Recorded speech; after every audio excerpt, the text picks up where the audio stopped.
So welcome to my walkthrough for the Pearson Edexcel Foundation paper from the summer of 2024, and today I'm looking through the paper 1, which means put your calculators away and let's get on with it. Number 1, obviously a rounding question. Some people just go straight to the answer if you want just a bit more time. Nearest thousand, the 8 is in the thousands column. It's the number after it which is your decision maker, and with it being a 4 or below, it's not a round up, but I don't like to say the phrase round down. It's either round up for a 5 or above, or it's level off for a 4 or below. So it levels off to 18,000, comma if you want to, not necessarily needed. Writing as a percentage, again, it's lovely if you can go straight to the answer, but the actual method to turn a decimal into a percentage is multiplied by 100, whether you've got a calculator or not. That's the technique. So we times it by 10 to get 3, and we times it by 10 again. We end up at 30. Obviously, by the way, 1 mark per questioner, all 1 markers, it's all about the answer. How you get there, whether you write anything or not, no one cares. It's answer only for the mark. Number 3, write down the mathematical name. As you can see, that one, that would be acute, Anything between 90 and 180 would be obtuse, but this one's that other kind. It's the one that is bigger than 180. It's reflex. They do not worry about spelling if you've spelled it as CTS, for example, as reflects. All right, try not to, obviously, but they're not that fussed. As long as your intentions are clear, give yourself the mark. Right, when you are ordering any numbers, decimals, negative numbers, and so on, if it's negative numbers, draw a number line. If it's decimals, put some extra zeros on so you've got the same amount of decimal places for each. There'll be some people out there who have been trained by their teacher to write them vertically, and that's a good method if you're not a fan of these type of questions. My preferred way is to think of it as cash. You look at money and you go, right, 16 pence, 10 pence, 3 pence. Oh, the smallest amount, 3 pence. Done. The next smallest, this one, that's 0.10. That's 10 pence. You can write it as 0.10 if you want. Examiners don't care. Then it'll be 16 pence, 0.16, 20 pence, 0.2 or 0.20, and 21 pence to finish it off. Unfortunately, only worth 1 mark, so no mistakes or missing numbers allowed, I'm afraid. Number 5, find, it does say the square root, so 8 times 8 is 64, making the square root of 64 8. But you might have been involved in one of those class discussions where you also realise that negative 8 is also a square root of 64. Don't panic, examiners allow that as well. And you might also have been trained to put that as your answer when you are square rooting something. Again, examiners don't care. They're all going to pick up the 1 mark. Number 6, our first taste of wordy questions. Whether they're easy wordy, medium, hard wordy, 1 line at a time. So, Ryan buys 4 cakes at £1.30 each.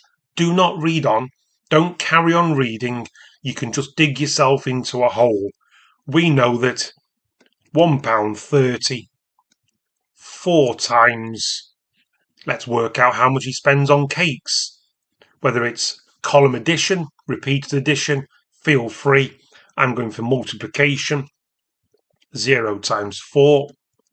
3 4s are 12. Oh, well, doing too much talking, not enough focus on the maths. 0 times 4. 3 4s are 12. and 1 times 4 is 4, add on the 1. We now know he has spent £5.20 on the cakes. He buys 2 identical tins of soup. Okay. That's where if you've got a highlighter pen, that's information to highlight because you're going to come back to it. Ryan pays with a £10 note. He gets £1.80 change. Several ways of doing this. You need to say that £10 is his starting amount. And if you want to take away £5.20 first, then take away £1.80, because that will find how much he has spent on the soup. Feel free to go about it that way. For me, I'm going to add on these 2 amounts together, which you can set out as a separate sum or do it like I'm doing. Trust me, again, examiners don't care. Get the right answer with good working out. It's 4 marks all day long, even if it's a bit scruffy like I'm doing it. So we add these together, we get £7. Obviously, we are up to a couple of marks. Spending £10, starting with £10, spending £7 means £3 to buy the 2 tins of soup. You could do bus stop or mental arithmetic. However you do it, you do a divide. There's a mark for method, and that includes if you've got the wrong amount.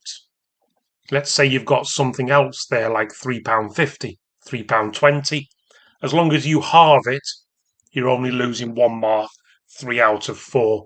You only lose a mark for a 1 mistake. You don't get punished twice for 1 small mistake.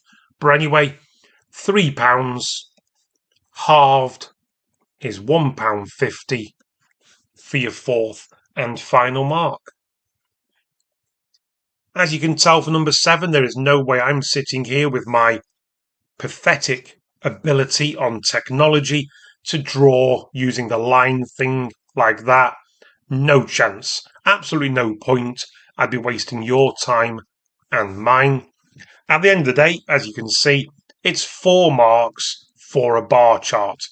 Now, when it comes to giving you the marks, it's more about doing things wrong or missing things out that the examiners will be looking for. So if you've got it A star, perfect, all that malarkey, give yourself 4 ticks and move on. If you, for example, forgot to do labels the Wednesday, Thursday, I'm afraid that does lose a mark. If you have bars which are of uneven width, so one's 1 square wide, one's 2 square wides, unfortunately, that's a separate mistake, lose a mark. If your heights are not correct, as you can see, 6, 7, 9, 6. You must get all your heights correct. Get 1 wrong, lose a mark. Get them all right, you've definitely smashed a mark, and so on. Make sure you've got your y-axis labelled with your numbers. If you put frequency on there, that's fine. They're not really bothered about that. And I'll admit, apologies, I can't remember off the top of my head. If you don't leave gaps, they are usually fine with that. I say usually, can't remember what this exactly says. Okay, but usually they are fine with that. The majority of mark schemes I've worked with in the past are fine as long as you are consistent and don't do anything daft. All right, so labels, heights, consistent width, and just basically good, clean bar chart, dual bar chart, if you want to give it its proper name. All right, and if you haven't shaded it in, they're not bothered. I just thought it'd be a good idea to sort of think when I was drawing it that I'll do that sort of line for Lena and that sort of line for Pavel, and there we go. If you've shaded it in, I just say I think you've wasted your time because they're not bothered about that. Anyway, on we go. Number 8, unfortunately non-calc, so either use mental arithmetic, fingers, or good old pen and paper ways of adding and subtracting. Work out the size of the angle marked X. First thing, This is where it's worth 2 marks. You should really be showing working out whether it's 360 minus or an attempt to add the two together that you know. You've done one correct step for good method. That earns a mark.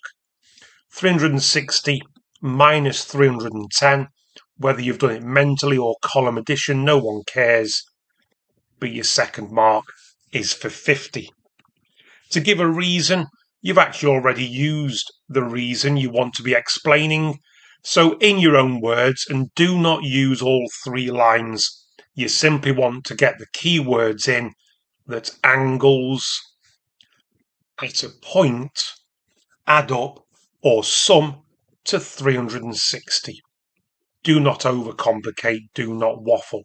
Only worth 1 mark. They give you 3 lines, not because they're wanting you to fill all 3 lines. Don't forget, examiners have to mark these. They don't want to read 1,000 papers where they've got to read 3 lines. Just get straight to the point. They give you 3 lines just in case you make a mistake, not because they're asking you to fill it all up. On we go. Number 9, some number machines. I just work it out one thing at a time. You've got the input, work out the output when you shove in 13. In goes the 13. We follow the order. We double it first. You don't get a mark for that because it's only 1 mark, which means just the final answer. Then you do 26 minus 10. That's where you earn the mark. No working out necessary, but it's just nice to help you along. Work out the input when the output is 28. That means you need to reverse the entire flow and switch to inverse operations. As you can see, it's worth 2 marks. So any attempt at one inverse operation or any attempt to reverse the order of the operations will score you 1 mark for technique. So for example, if you've took the 28 and halved it first, which is a mistake, you would still then, when you add 10 to get 24, you get 1 out of 2. But anyway, let's do it properly. In goes the 28. We add 10 to get 38. And then we halve it to get 19. And that's what your 2 marks will get you. If you don't do any working out for these, don't forget, if you've only put 19 as your answer, you do get both marks. Okay, it's very hard to fluke these answers. You get 19 because it hasn't actually said to it. There are some algebra questions you'll know later on in papers that say you must show an algebraic method or words to that effect. It's not saying anything of the sort here. 19 scores full marks, but it's risky because if you've done a slight mistake in mental arithmetic, you score 0. And who wants to score 0 on a question where you know what you're doing? It's not a good feeling. Show that there is a number for which the output is the same as the input. Now, obviously, you could sit there trial and error. You could try some numbers. I'll try 5, 6, 7, 8, and so on. And that's fine.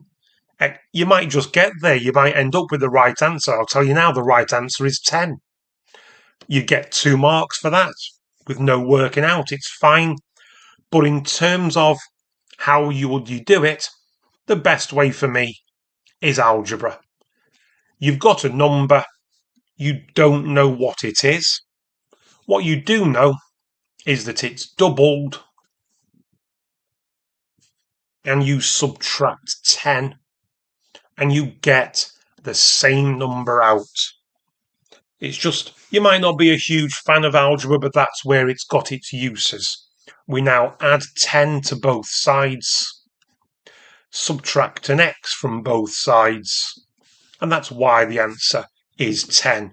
Algebra just gets you straight there, but you could have got it through trial and improvement. It's all good, but yeah, what happens if the answer was 7.5? You're going to miss it, aren't you? If the answer is a fraction, I'm afraid trial and error, trial and improvement is not going to get there. So algebra is definitely the better way of going about them, even if you fluked it. If you fluked it, well done. Number 10. We've got a wordy ratio. There are 24 cows. Now, whenever I see wordy ratio, I don't like the fact that they're written left to right. I like ratios written above and below. Get them ranked, get them above and below like this. Cows, sheep, 24 to 36. Put the dots in if you want. But it just shows it much more clearly. And it is a famous phrase that if you organise a problem, you are halfway to solving it. And that comes into play on all wordy questions. Anyway, if you do, it says simplest form. So any attempt to simplify it a bit.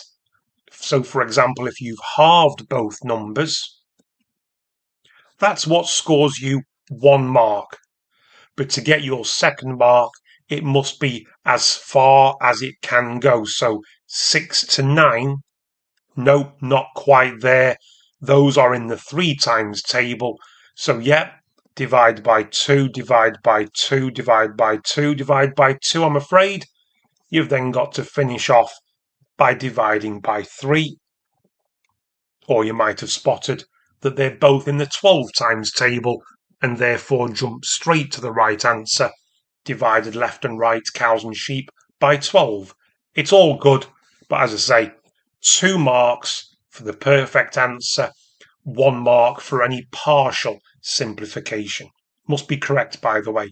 If you've got 12 to 20 or something, 12 to 16, I'm afraid it's 0 out of 2. Number 11. Part A, negative numbers. When you are multiplying or dividing negative numbers, doesn't matter, the rules are the same.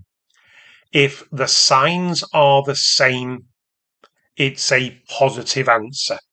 So here we are indeed dealing with 2 numbers that are negatives. 12 divided by 4 is 3. The signs are the same. You can leave it as 3. That gets the mark. If you put a plus in, that's just as fine. It's just not -3, I'm afraid. Part B, 2 to the power of 5. If you've gone straight to the right answer again, it's worth 1 mark only, so you've got it, well done. If you don't know how to work it out, don't forget 2 to the power of 5 is not 2 times 5. It's certainly not 10. Because anything to a power means you times it by itself. Power of 5 means, I'm saying one thing, trying to write another. Power of 5 means there's 1, 2, 3, 4, 5 of them. So 2 times 2 is 4, times 2 is 8, times 2 is 16, and times 2 or double it again for your 32. Part C, it's your old friend BIDMAS. Write 1 pair of brackets in this calculation again. There'll be some of you lucky that you'll spot it straight away. There'll be some of you that might need to do some working out. If that's the case, they've not left this room down the bottom for no reason. Just because it looks like it's blocked off doesn't mean you can't actually use it. You're more than welcome to use it. The only reason they say don't write in this area, referring to the margin, is when it gets sent off to the examiners, it's scanned in, and anything on the edges might not get scanned in, so they can't guarantee it will be marked. But down here, they will. So don't get put off by that. They build in additional space across all exam boards. Feel free to use it. But anyway, what you want to be doing is inserting the brackets there around the 3 plus the 2 to make it 5, so that now when you follow the rules of BIDMAS, you do the brackets first to get 5. Division comes next. 30 divided by 5 gives you 6, and you finish off with the S for the subtraction. 6 minus 4 gives you 2. It's only worth 1 mark, but as I say, if you needed that extra room for working out, then use it. Same goes for this, by the way. This is not there for fun and games. It's there just in case you mess up, feel free to use it. But don't write in the margins because it almost certainly won't get marked. In fact, I think they're actually told nowadays not to bother marking it. But anyway, just don't. You've got plenty of room. Number 12, the diagram shows a triangle and a rectangle. Yeah, tells me nothing I don't already know. Too many words, you're overcomplicating. Jog on, we're moving on. The perimeter of the rectangle is a quarter of the perimeter of the... Stop right there. It's a perimeter question. We know all 3 sides of this triangle. Let's work out the perimeter. Mental arithmetic or column addition. It's entirely up to you. But it's 80. You've earned 1 mark out of 4. The perimeter of the rectangle is a quarter of 80. 80 divided by 4 is 20. 2 marks out of 4. Now we can focus on the rectangle. If the width of it is 4, there's another 4, don't forget, that's missing. So there's actually 8 centimetres that we know about. Meaning there is 12 centimetres left for the length down there and the length up there. In other words, there are 2 of them. You've got to halve your 12 and you get 6. That scores you all 4 marks. And don't forget, by the way, if you make an early mistake, let's say you added this up wrong and got 70 or 60 or something along those lines, you lose that mark. But as long as you've divided it by 4 correctly, then subtracted 8 correctly, then halved your answer correctly, it would still be awarded 3 out of 4. You only get punished for a mistake once. There are a couple of exceptions to that rule, things like show questions and so on, but ultimately that's a good sort of indicator. Make 1 mistake, lose a mark, and so on. Number 13. Very, very wordy. We don't like wordy questions, do we? But don't worry about that. There are only £10 and £20 notes in a wallet. I'll make a note of that. Might be a ratio question, we never know. But done. Ali takes at random a note from the wallet. So what? Write down the probability that it's more than £5.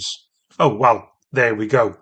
Very wordy just to get to a very simple point, that all the notes are worth more than £5. We need a 1 in there. It says write down the probability. What you don't want to be doing is put it in words. Don't put the word certain, that's wrong. If you've put percentage, 100%, that's fine. I'm not a fan of percentages as probabilities. I prefer fractions. I mean, if you've written something like 5 over 5, or something where its numerator and denominator are the same, well, that's just it's a daft way of writing 1, basically. You still get the mark. What you don't want to be doing is writing your answer in words and avoid ratios as well. I've seen people do that. It's a no-no. Moving on. More words. There are only 1p coins and 2p coins in a bag. Stop right there. It didn't help us for part A, but don't give up on the method. Get your thoughts organised. 1 pence, 2 pence coins, done.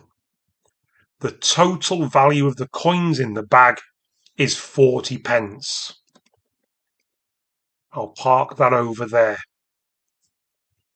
The total value of the 1p coins is the same as the 2p coins.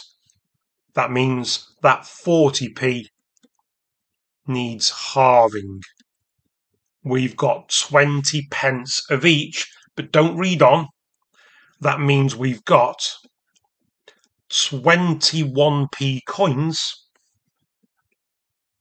only 10 2p coins. Now we can move on. Simon takes a random coin. Simon takes at random a coin from the bag. What's the probability he takes a 1p coin? So I've done some method. I'm getting there. I'm getting 1 mark for writing anything good down, basically, whether it's a 20 or a 10 or 30 coins or whatever. But now we move on. 1p coins, you've got to say, best to write your answer as a fraction. The numerator needs to be how many 1p coins you've worked out that there are. So that's 20. The denominator needs to be how many coins there are in total. 30. You don't have to cancel it down. If you did, so what? It doesn't ask for simplest form. At no point does it say must be simplified. Don't. Alright, you don't have to. Sometimes on a calculator paper, probably you might be doing a multiplication, your calculator automatically cancels it down. Yeah, fine, whatever. Non-calc paper, wasting your time. Still correct though, but there's your 2 marks. Number 14. Yeah, it's a straight up long multiplication. Just use your favourite technique, whether it's grid, standard, splitting. There'll be people out there who prefer to do 273 times 5, 273 times 4. And there's all those multitude of ways you'll have looked at in school. There's Egyptian, there's Russian, there's Chinese multiplication, there's lattice. Look them up. All right, there's loads of ways of doing it. But for me, I'm 49 years old. I was taught the good old granddad standard way. There we go. Nice big equals sign. Let's crack on. 4 times 3 is 12. 7 fours are 28. Add the 1, 29. And 2 fours are 8. Add on the 2, we get 10. We've dealt with the 4. We're now going to do 273 times 5, but don't forget, it's not a 5, it's a 50, so down goes the 0. I know there are some people who do the 0 on top. That's not the way I was taught, and that's not the way...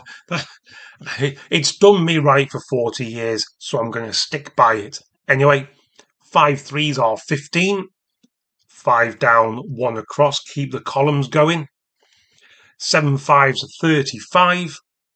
Add on the 1, 36. 6 down, 3 across.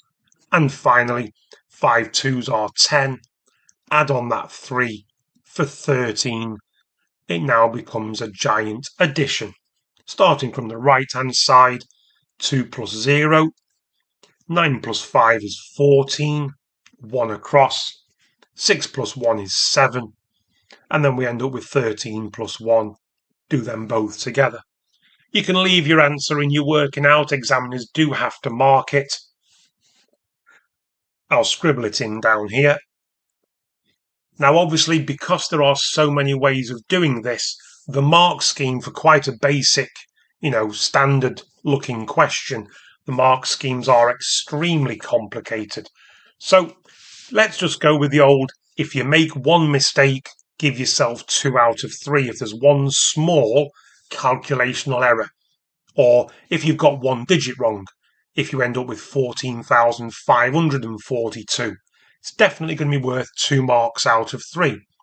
If you've got lots of errors, 2 errors, 3 errors, or so on, you're then getting closer to the possibility of scoring 0. But as long as you've done at least a couple of steps or 2 or 3 steps correctly, give yourself a score of 1 and just make sure you practice it, because as you'll know, these come up all the time. Sometimes they appear as a decimal, like so. You've got to do 54 times £2.73. Well, you've got to make sure that this technique for multiplying works for you. So practice till it's perfect. And do some stem and leaf diagram work for number 15. Now, when it comes to finding the median, you might have been taught there's two different ways of doing this one. Some of you might have been told to take the 15 adults, add on 1, and then halve it, so that the median person or median bit of data, whatever it's referring to, you simply count the 8th person in. Or there'll be those of you that were taught, knock off the smallest, the biggest, smallest, biggest, smallest, biggest, smallest, biggest, smallest, biggest, and da until eventually da. I think I got my words mixed up there, but never mind. However you do it, you get 4 as your answer, but it isn't 4, don't forget. There's the key. It has to be 64 for the right answer. 4, I'm afraid, loses that mark. For the range, it's one of the reasons why you don't scribble them out too much. I can still read mine. The biggest is 81. The smallest is 45. Either do column addition, but it's worth 2 marks, so it's worth writing down what you've identified as the largest and the smallest, and then you proceed to take them away for your 2nd mark. As always, though, if you've written 36 as your answer and done no working out, you get 2 marks. It's just risky, and I wouldn't be risking it in my exam. Next, bit wordy, 1 mark, 3 lines. Again, like I said in an earlier question, you do not have to fill all 3 lines. Usually 1's enough. Depends how big your writing is, but usually 1's enough.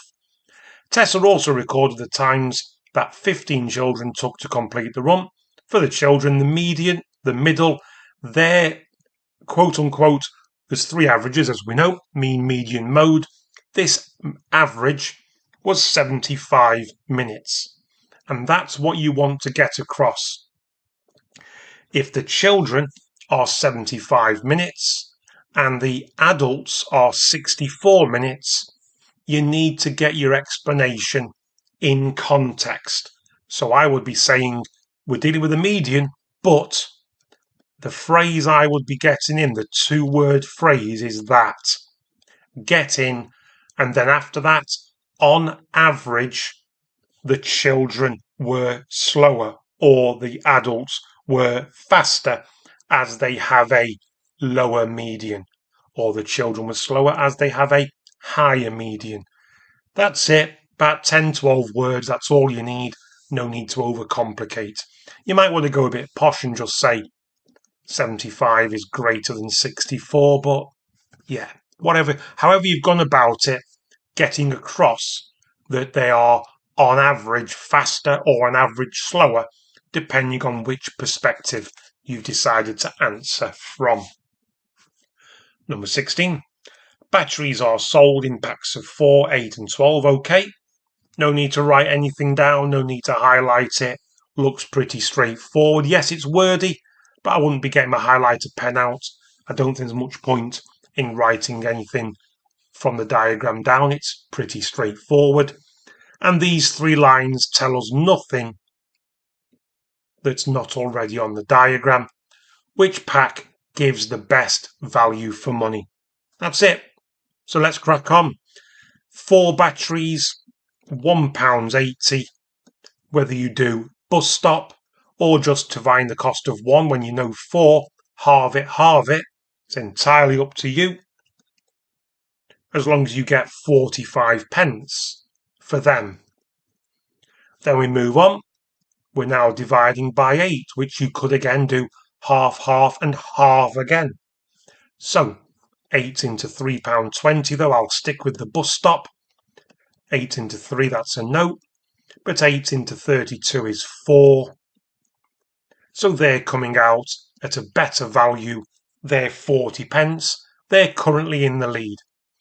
We've now got to do £6 divided by 12. Again, you could halve it, then divide by 3. You may be lucky that you spot that 12 goes into 60 5 times. But again, I'll stick with bus stop. Whoops. 12 into 6. Nope. 12 into 60 is 5. And there we go. The largest pack is actually the worst value. It's a 3-mark question, this. you'll get 1 mark for any one worked out correctly, 1 mark for all 3, and then your 3rd mark for getting all 3 correct and making a statement. It says which pack gives the best value for money.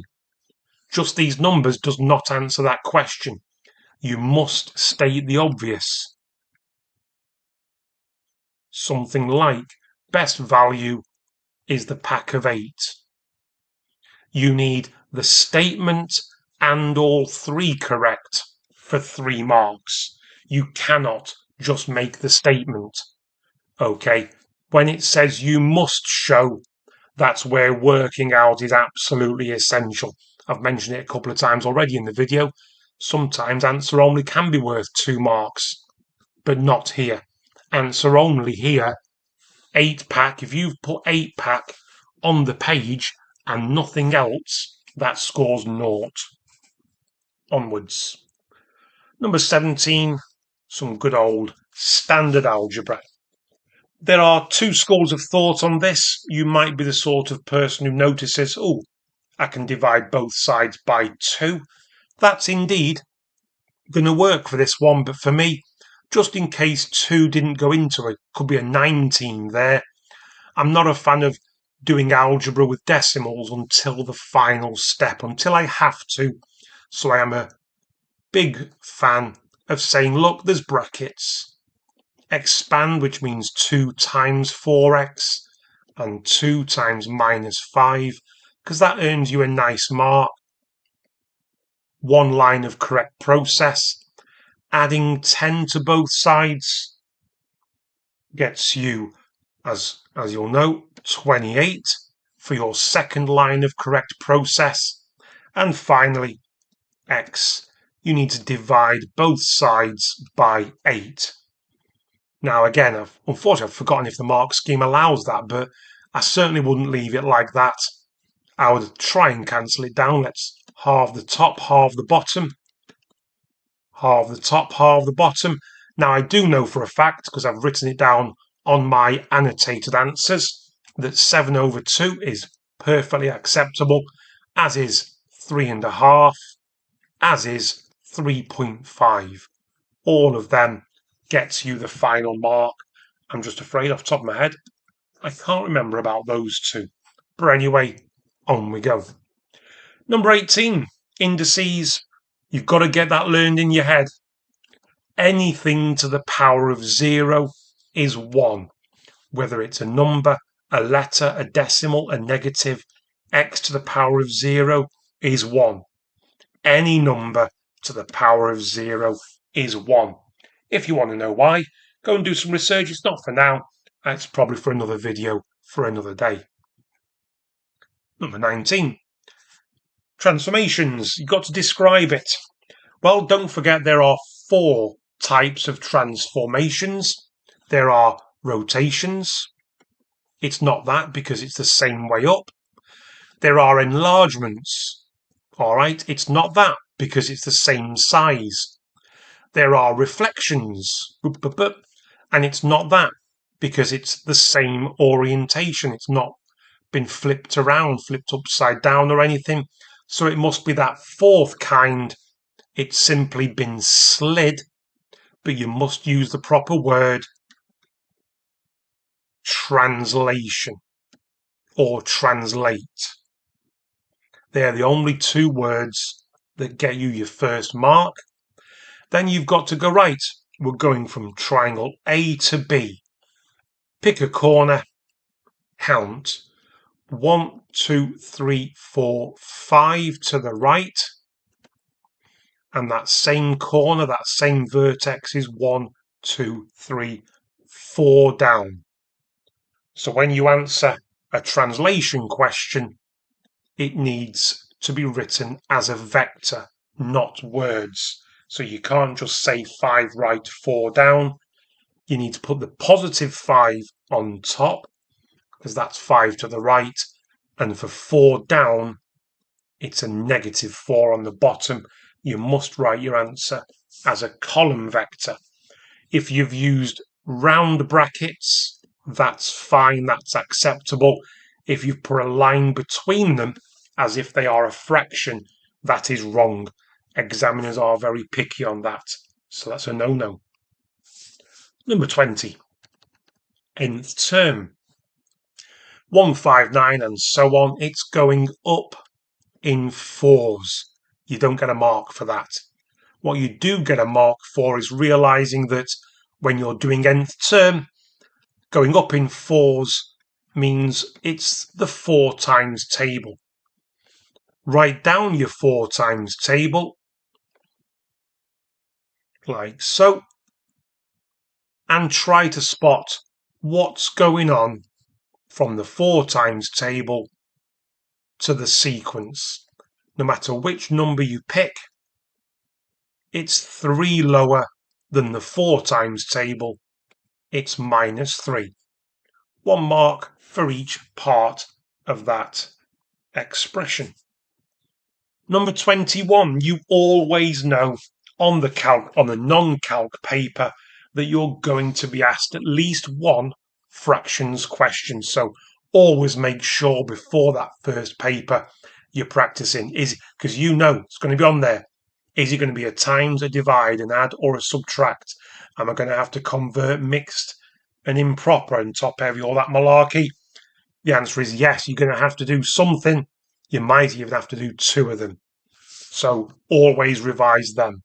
First thing I would recommend to any student revising for exams, if you've not had your calculator paper yet, fractions, decimals, and percentages, always your first point of call for me. Anyway, to subtract them, you may be the sort of person who does 3 minus 1, and that's fine. I'm not a fan of that. I'm not a fan for when you're revising doing that either, because you might get the situation where it's 3.5 minus 2 3/4, and you end up with the half minus the 3/4 doing that bit, and it goes into minuses. So I'm not a fan of that, I'm afraid. If it works for you, stick with it. I'm not here to change a winning method, but for me, always go top heavy, improper. This first fraction is going to stay over a 5. The second fraction, stay with a 3. We do 3 multiplied by 5 to get 15. Add the numerator. 1 times 3 to get 3. Add the numerator. To subtract, it's best if you pick the LCM. In this case, the lowest common multiple of 5 and 3 is 15. So for the left-hand fraction, 5 goes into 15 3 times. You multiply the numerator by 3. And on the right-hand side, it's been multiplied by 5. You need to multiply the numerator by 5. So that becomes 25. Now these are fractions of the same type. You can simply subtract the numerators. So 57 minus 25, giving us 32/15. But if a question is given with the fractions as mixed, you should give your answer as mixed. 15 goes into 32 twice with a remainder of 2. You get 1 mark for any correct process. If that's top heavy or scaling up, you get a mark for correct process. Again, I'm sorry, I can't remember if the mark scheme allows that, but for me, if the question is given as mixed, give your answer as mixed. Guarantee those 2 marks. On to Kevin. Kevin's multiplying, so obviously you need to have a study of what Kevin's done. Do be aware that it's only worth 1 mark, so it can't be anything too complicated. And do keep an eye on the amount of time you've got in the exam. You're on question 21B now. There's not long to go. If you've got ages left and you can't spot the mistake, then do it properly. They've given you room over here to actually do it properly, because it is only a small mistake. It's quite difficult to spot. Anyway, what mistake has Kevin made? It's there. everything he's done up here is correct. It's taking his answer from from top heavy or improper, if you're that way inclined, to mixed, because 24 goes into 35 once with a remainder of 11. So you just need to explain in words that something like his final numerator should be 11, or the 9 should be 11. Some words to that effect. Don't just say he's got one of his numbers wrong. You've got to be specific. Say which number is wrong and also say what it should be. It's only worth 1 mark. If you can't find it after 2 or 3 minutes, it's one of them where it's worth moving on and come back to it later if you get a chance. Number 22, we've got the plan of a floor. Whenever I see a little diagram like that, your brain starts thinking, is this a perimeter question or is it an area question? Because it's only going to be one of those two. So that's all we need. There's loads of words, but there we go. We are painting the floor, meters squared, all signs point to area. So stop reading all the waffle. Find the area of this diagram. If you've split it the other way, it's fine. The larger rectangle measures 8 by 6. The smaller rectangle measures 5 by, we don't know, so we do 10 minus 6 to get 4. In it goes 20. That means the area of this plan, of this floor, has a total of 68 meters squared, and you've earned a mark out of 4. We can now move on.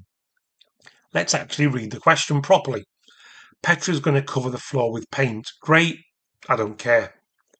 Petra has 3 tins, 2.5 litres per tin. Stop. You can do some maths to that. I've gone for mental arithmetic. You might have gone for repeated addition or whatever. But 2.5 litres, 3 cans, 7.5 litres gets you your second mark. Petra thinks a litre covers 10. So whatever answer you get there, times it by 10, means that Petra thinks her paint will cover 75 metres squared. Assuming Petra is correct, okay? Does she have enough paint? There we go. She thinks, apparently, assuming she's correct, she thinks she's got 75, floor's only 68. Does she have enough paint? Get it answered. Yes. And I always like to be a bit extra for me, because 75 metres squared is greater than 68. You don't necessarily need that, but you do need all the working out. You can't just put a yes or a no. If you've guessed yes and no other working out, 0 out of 4, I'm afraid. But there's a follow-up question, because that's part A. Actually, 1 litre will cover 11. So in other words, Petra's slightly wrong in that that number means 11, which means that number's bigger, which means that number's bigger. So actually, the area of the floor stays the same. She's actually got paint that will do more of the job than she expected. So does this affect your answer? No.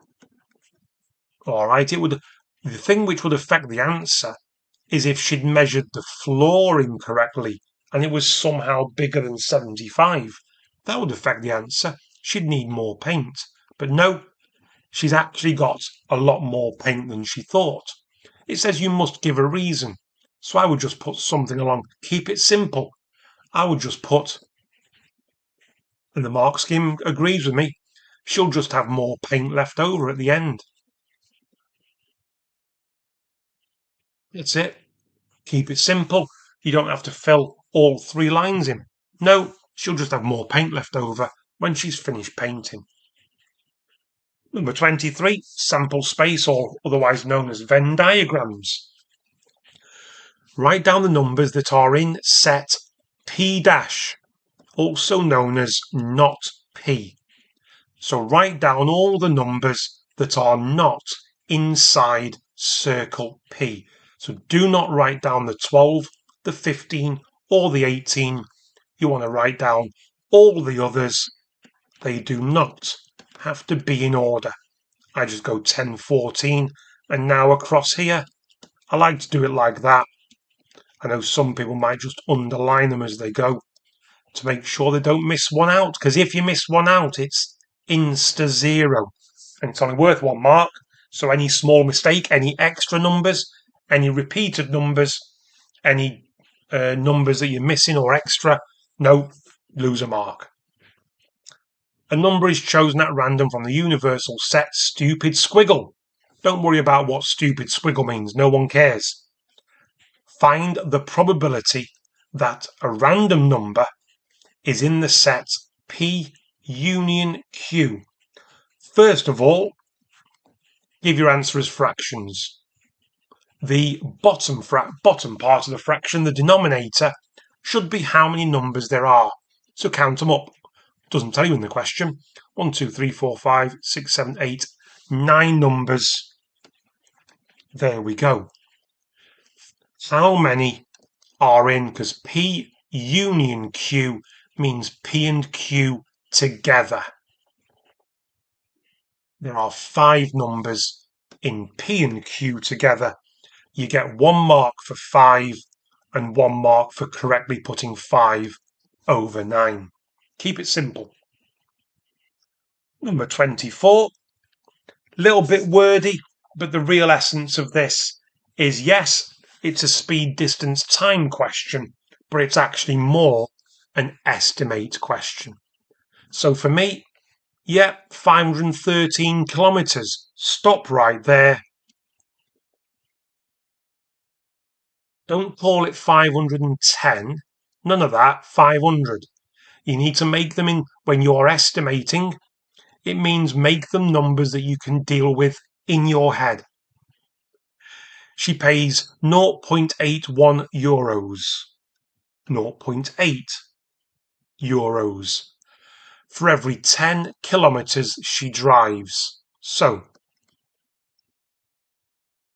10 kilometres goes into 500 kilometres 50 times. So she needs to work out 50 times 0.8. There are lots of ways of doing that.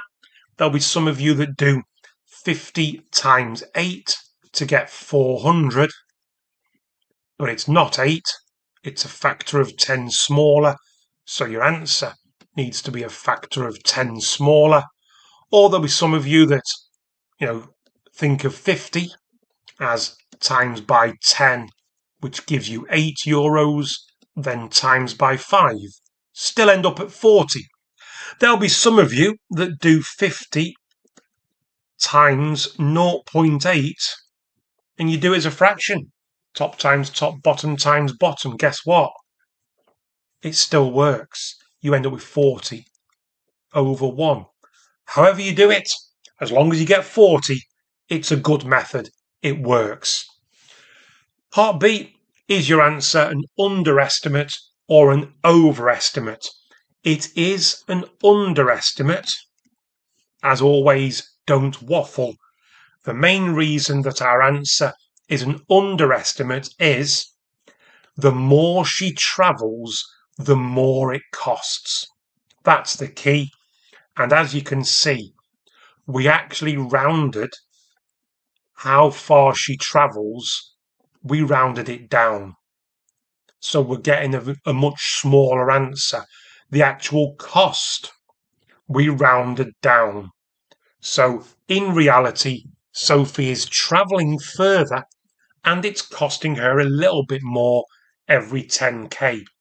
It's an underestimate because both the numbers we used, because both were rounded down. Oops. Nice and simple. Don't overcomplicate. Number 25. An equation of straight lines. Not everybody's favourite. I'm sure you'll have seen in class the equation y=mx+c. I would advise any student to write that down, but leave out the m, leave a gap, and leave out the c. But you can spot the c straight away. The c is the y-intercept.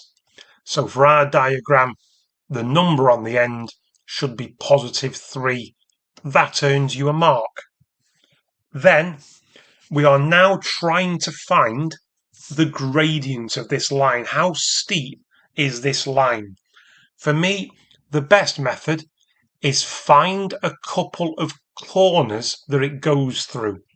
I've actually already circled one, and there's another. Create a little triangle, and using the y-axis, work out its height and its width. You're earning a mark for good method, but gradient is height divided by width. 3 divided by 2 you can leave as a fraction, or you can write it as 1.5. Now there'll be some people saying, what happens if I draw it bigger? If my triangle's bigger? It's the same answer. Look how tall this triangle is. It's 6 units high. It's 4 units wide, and 6 divided by 4 is indeed 3/2. What you don't want to be doing is picking points which don't go through corners. They are much more awkward, and you're not guaranteed. What happens if the gradient's 4/3? Halves aren't so bad, but if it's thirds or something yucky, you don't want to be messing around with it. So don't. Keep it simple. Try and find corners, because then you can just deal with nice, simple whole numbers. And there we go. Part B. M is a different straight line, so you can ignore what you've just done. It's got the equation y=5x. Write down the equation of a straight line that is parallel. The thing to remember about parallel lines, let's pretend that parallel lines have the same gradient. What changes is their intercept. In other words, they would have a different number on the end. So as long as you've written 5x, y=5x, any number on the end, +1, -1 billion, but why would you bother? Keep it simple. +1 or -1, for me, would be the best type of answer. But the mark scheme basically allows any number on the end, positive or negative, for that 1 mark. On to the penultimate page for a very, very wordy question. Don't get put off by these. It's very easy to see a question, loads of words, worth 5 marks. They start waffling about number of jars, then it gives you a fraction, then it gives you a ratio, then it gives you a percentage. It's a whole page. It's worth 5 marks. Don't just glance and move on. Just because you don't get all 5 marks doesn't mean abandon it. Just by writing a few simple things at the start can pick up easy marks. So do not give up on these questions. Don't accept zeros. If you're getting 2s or 3s at this stage of a paper, they all add up. They're all worth getting. It's not worth looking at, skipping on. All right, in your exam in the summer or even in November, you can't go anywhere. You might as well sit and try a couple of things. Just read each line, 1 line at a time. Is there any maths I can do? And that's the approach I'm going to take. So, for this question, small jars, medium jars, large jars, small, medium, large, yep. Total of 400. And no, I haven't earned any marks yet. Don't care. 3/8 are empty. Stop right there. Work some maths out. You can now say, do working out if you want, mental arithmetic if you want. You need to do 3/8 times 400. Find 1/8. 400 divided by 8 gives you 50. 40 divided by 8 is 5. That's how I do it in my head. 50, you divide by the bottom, you multiply by the top. You take your answer of 50, times it by 3. There are 150 empty jars. Okay. For the empty jars, okay, that 400 needs to go. We're focusing, we're drilling down, we're only looking at empty jars. Let's carry on. Number of small to medium is 3 to 4. Number of medium to large is 1 to 2. We have ratios. The link is mediums. Ratios are, in terms of a three-way split, are only usable when you've got all three values. We haven't, but we can fill in that question mark because that's worth 4 times as many. The large must be worth 4 times as many. So we know that small to medium to large is 3 to 4 to 8. Right. Work out the... You can be sat there going, where the heck has the percentage come from? Don't panic. Here's the logic. If you've got any chance of working out the percentage that are empty and small, you need to know how many are empty and small. So, small accounts for 3 shares out of 3 plus 4 plus 8. 3 out of 15 shares. That cancels down. The small jars actually account for 1/5 of all empty jars. How do we find 1/5 of a number? We take that number and divide it by 5. We now know the number of empty small jars. It's 30. Now we can concern ourselves with getting our answer into the percentage. Take your 30, because let's not forget, work out the percentage of all the jars, basically all Kasim's jars. So it's 30 out of 400. That gets it from a number to a fraction. How do we change a fraction to a percentage? It's times by 100. Not nice, certainly not without a calculator, so here's a few hints. It's over 1, and when it's over 1, you can do top times top, bottom times bottom, but you can also pre-cancel. Divide the top and the bottom by 10. Divide the top and the bottom by 10. When you now do top times top, 30 times 1. Bottom times bottom, 4 times 1. We're nearly there. How do we do 30 divided by 4? To divide something by 4, you halve it twice. 30 halves to 15. 15 halves to 7.5. Yes, folks, it's a stinker of a question. Fine, but you are going to get a mark, even if you, obviously I've ticked them, they're not.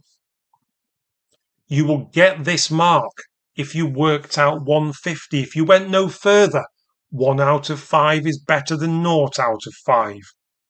If you attempted to organise it, to get a connection, if you attempted to get the number of large, you could have just wrote down 2 to 4 and so on. You will get another method mark. If you then got that bit, you then got that was 8, you're going to pick up, you're up to 3. Get the 30, you're obviously up to 4. And obviously for the 5 marks, you need the whole lot. Yes, it's tricky, but please in the future, don't just leave them out. You can pick up 1s and 2s quite quickly. You don't have to finish the question, but at least make sure you start it. I'm sure your teachers have nagged you. Just write something. You never know your luck. Guess what? They are absolutely right. On we go. Number 27. It's one of those questions where we don't know the normal price.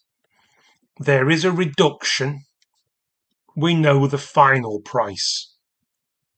Now, there'll be those of you that will recognise this. Great. It's reverse percentages. Now, I'll do it both ways, by the way. If something has been reduced by 30%, then the multiplier is 0.7. We need to work backwards. We need to do 210 divided by 0.7. All right, that would be one way of doing it. Now, how do you do that without a calculator? It's a case of dividing by 0.7 is dividing by 7/10. Dividing by 7/10 is multiplying by the reciprocal. And again, just like the previous question, you can pre-cancel. 28 divided by 7 is 4. 7 divided by 7 is 1. Top times top is 400. Bottom times bottom is 1. Hey, the answer is 400. Job done for 2 marks. Now, obviously, if this was on a calculator paper, you would just bash buttons. You would just do 280 divided by 0.7. You get straight there. But we're not on a calc paper, but that's just for revision. The other way of doing it is to say, right, if it's been reduced by 30%, then 70% of the value is £280.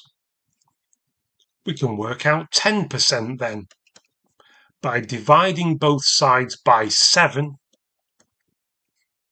and we think of the original, the starting value, as 100%. So we've divided by 7. We now need to multiply by 10. Hey, guess what? We get the same answer.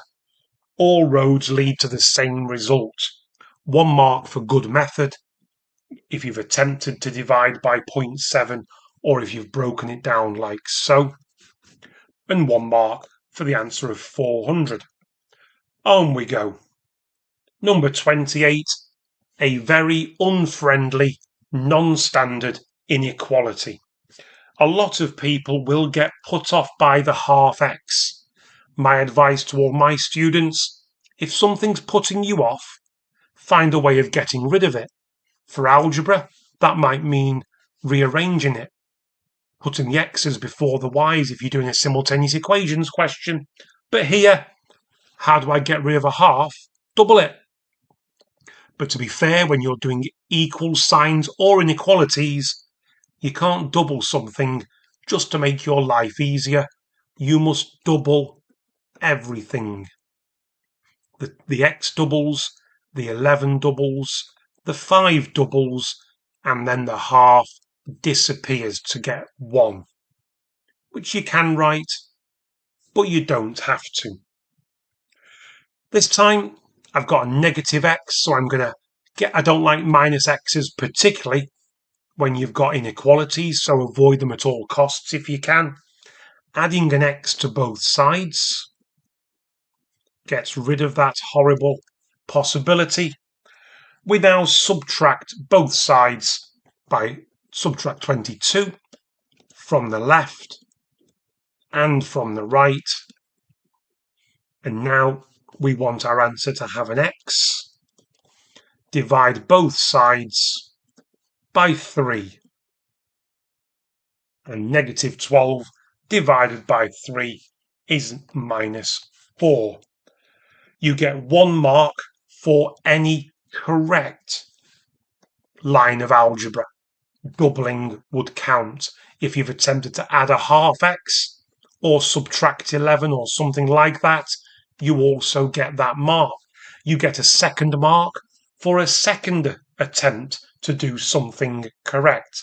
I have to keep saying something because obviously it's a free world. You could have done them in any order you wanted to.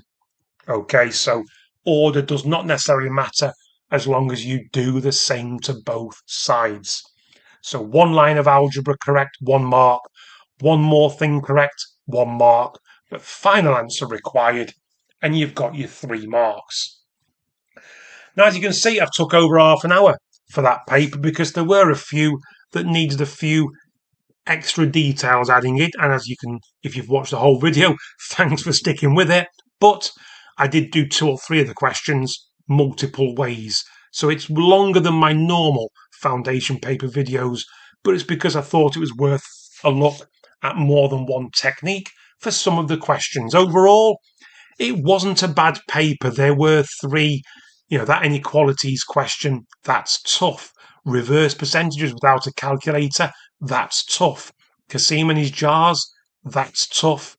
And yeah, no one likes y-mx+c, do you? But hopefully now you do. Anyway, it is long past time for me to shut up. I really hope that's helped, and I'll see you on the next one.